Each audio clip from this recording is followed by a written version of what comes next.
A week ago today, the NAR settlement came out and we have started to unwrap what is unfolding from the settlement agreement. Now, all this takes effect in July, so we do have some time to kind of work through the details. But here's what I know so far. And the main thing to take away from this video is number one, that you need to be represented by an agent who knows what they're talking about, who understands the settlement outcomes, and is really in your corner as both a seller and as a buyer. And number two, you need to make sure you have a lender who is the same, who understands the settlement, who understands the rules, the guidelines, the regulations, and who is in your corner. So what are the outcomes that we know at this time? Well, first of all, the main thing to take away from this antitrust lawsuit is that it is in regards to the buyer's agent compensation.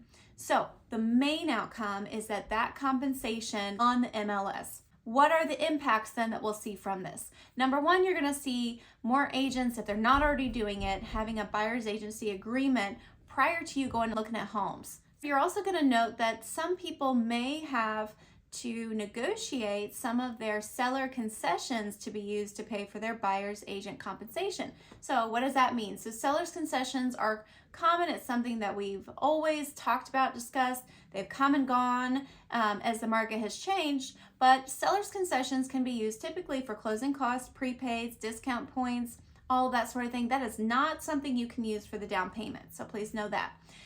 But we're going to see potentially a migration where seller's concessions could be used to help pay for the buyer's agent compensation if that falls on the buyer themselves to pay. That's something that we may start to see. And lastly, VA loans are a little bit different. Know that a veteran cannot pay for their realtor fees. And I'll end with this. It is super important to be represented as a buyer by your own agent. You really need to have your own personal representation as a buyer. You really need to have someone that is going to be in your best interest. Do negotiations. If you have the same agent working for both the seller and the buyer, that can really kind of muddy the waters. It's almost like going to court and having only one lawyer representing both sides. You can see where that could potentially be a problem. At the end of the day, the market may change how things look.